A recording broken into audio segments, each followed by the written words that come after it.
आज आपण तिळगुळची पोळी बनवणार आहोत. त्यासाठी तिळगुळ भाजून घेऊ. 2 विलायची आहे. 5 मिनिट असंच भाजलेलं तीळ मिक्सरमध्ये बारीक करून घेऊ. बारीक केलेल्या तिळामध्ये मीठ घालू. अर्धी वाटी गूळ. आता चांगल्याने मिक्स करून घेऊ.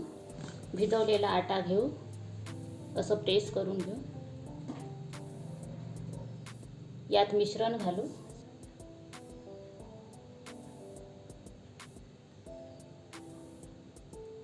आणि चांगल्याने बंद करून घेऊ.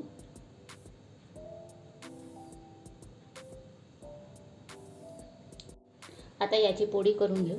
आता पोळीला शेकूया.